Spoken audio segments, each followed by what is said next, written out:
এরকম একটা হাজব্যান্ড পাওয়া সত্যিই কিন্তু ভাগ্যের ব্যাপার। আমি যদি কোনো কাজ করব বলে ঠিক করি, আমি 1 পা আগালে সে কিন্তু 4 পা আগায়। মানে আমার থেকে সে বেশি আগ্রহী আমার ইচ্ছাগুলো পূরণ করার জন্য। তো আজকে কি কাণ্ড করছে সেটা আপনাদের সাথে শেয়ার করব। হ্যালো এভরিওয়ান, আসসালামু আলাইকুম। কেমন আছেন সবাই? আমরা তো খুব ভালো আছি। তো গতকাল একটা সেলাই মেশিন কিনছিলাম, সেটা তো আপনাদের সাথে শেয়ার করছিলাম। তো সেলাই মেশিনে হচ্ছে রাত 3টা 3:30 পর্যন্ত আপনাদের ভাইয়া আমাকে কাজ শিখিয়েছে। আসলে আমি সেলাই মেশিন চালাতে পারি না, কিন্তু আপনাদের ভাইয়া সব কাজে অনেক বেশি পারদর্শী। তো তারপরে ক্ষুধা লেগে গেছিলো, এই তো পেঁপে ভর্তা দিয়ে ভাত রান্না করে রাত 3:30টার দিকে খাবার খেয়ে শুয়ে পড়ছিলাম। তো এটা হচ্ছে পরের দিন সকালবেলা, শুক্রবার, আপনাদের ভাইয়া বাসায় ছিল। তো লুডুস আর পাস্তা একসাথে করে রান্না করব। পাস্তা হচ্ছে আগে সেদ্ধ করে নিয়ে তারপরে লুডুসটা দিয়ে দিলাম, কারণ পাস্তা সেদ্ধ হতে সময় লাগে। তো এই তো এদিকে লুডুসটা রান্না করে নিলাম, লুডুস আর পাস্তা একসাথে, আর অনেক বেশি মজা হয়েছিল কিন্তু। তারপরে সবাই মিলে সকালের নাস্তা করে নিয়েই কিন্তু আমি দুপুরে রান্না করতে চলে আসছি, কারণ আজকে অনেক বেশি কাজ আছে, এই জন্য তাড়াহুড়ো করে নাস্তা করেই রান্না করতে চলে আসলাম। তো কচু শাক, এই তো পেঁয়াজ রসুন আর কাঁচামরিচ দিয়ে সেদ্ধ করে নিচ্ছি একটুখানি পানি দিয়ে। কচু শাক দিয়ে, ইলিশ মাছের মাথা দিয়ে কচু শাক ঘন্ট করব।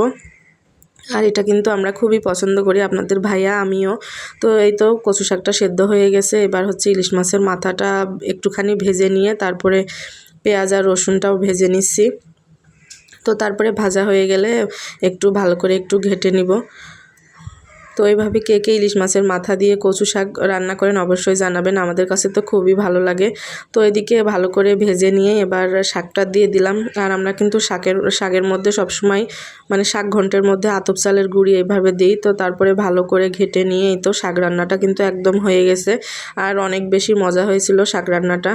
তো এদিকে হচ্ছে ছেলেমেয়ে তো এটা দিয়ে খাবে না, ওদের জন্য ডাল বসিয়ে দিলাম, পেঁয়াজ রসুন কাঁচামরিচ আর একটুখানি সয়াবিন তেল দিয়ে ডালটা বসিয়ে দিলাম। আর আপনাদের ভাইয়া ঘুম থেকে উঠেই কিন্তু নাস্তা করছে, নাস্তা করে হচ্ছে এই তো মেশিনের কাজে লেগে পড়ছে। মেশিনে হচ্ছে সব জায়গায় তেল দিয়ে মোছামুছি করতেছে, তারপরে হচ্ছে একটু পুরাতন কাপড়ে কাজও করতেছিল। তো তারপরে গোসল করে নামাজ পড়তে চলে গেছে আপনাদের ভাইয়া, আর আমি ছেলে মেয়েকে নিয়ে কিন্তু নিচে গেছিলাম মাটি নিয়ে আসতে।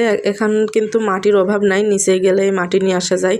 তো মাটি নিয়ে এসে এই তো এখানে অ্যালোভেরা গাছগুলো লাগিয়ে ফেললাম, আর হচ্ছে কিছু ধনিয়া পাতার গাছ ছিল বোতলে লাগানো, সেগুলো তুলেও হচ্ছে একপাশে লাগিয়ে দিলাম। তো এখন বেলকনিতে কিন্তু অনেকগুলো গাছই হয়ে গেছে। মেয়ে হচ্ছে শখ করে একটা ফুল গাছ লাগাইছিল, তারপরে আসলে আমাদেরও গাছ লাগাতে অনেক বেশি এখন ভালো লাগে। আর ডালটা কিন্তু আমি একদমই অল্প আছে দিয়ে রেখে গেছিলাম, মাটি নিয়ে আসতে অনেক বেশি সময় লাগছে। তারপরে গাছগুলো লাগিয়ে তারপরে এই তো ডালটা বাগার দিয়ে দিলাম। আর এই তো দুধওয়ালা আসছিলো, দুধ দিয়ে গেছে, দুধটা হালকা আছে বসিয়ে দিলাম। তো আপনাদের ভাইয়া নামাজ পড়ে চলে আসছে, আসার সময় তো লেবু আর শসা নিয়ে আসছে, আমি লেবু নিয়ে আসতে বলছিলাম মানে কচু শাক দিয়ে খাওয়ার জন্য। তো তারপরে এটা হচ্ছে সন্ধ্যাবেলায় আমার একটা পার্সেল ছিল অনলাইনে, আমি হচ্ছে সবসময় ব্যবহারের জন্য একটা ব্যাগ অর্ডার দিয়েছিলাম। তো আপনাদের ভাইয়া বলল তুমি যেয়ে নিয়ে এসো, কারণ তুমি দেখছো কীরকম ব্যাগ, চেক করে নিয়ে এসো, এই জন্য আমি গেছিলাম। তারপরে তো চেক করে নিয়ে আসলাম, ব্যাগটা কিন্তু অনেক বড়ই ছিল, সবসময় ব্যবহারের জন্য ব্যাগটা হচ্ছে নিলাম আমি। তো তারপরে রাতের বেলায় হচ্ছে আপনাদের ভাইয়া হচ্ছে এই যে মানে দর্জির কাজ বলতেছে আর কি, দর্জির কাজ করে এখানে কাপড়গুলো রাখবা, গুছানো থাকবে, এটা সেটা বলে সে এত বড় একটা ঝুড়ি কিনে নিয়ে আসছে। সে কিন্তু সবসময় এরকমই করে, মানে একটু বেশিই ভাবে। তো এই ছিল আজকের ভিডিও, সবার কাছে কেমন লাগলো অবশ্যই জানাবেন, ভালো লাগলে লাইক কমেন্ট শেয়ার করবেন। আল্লাহ হাফেজ।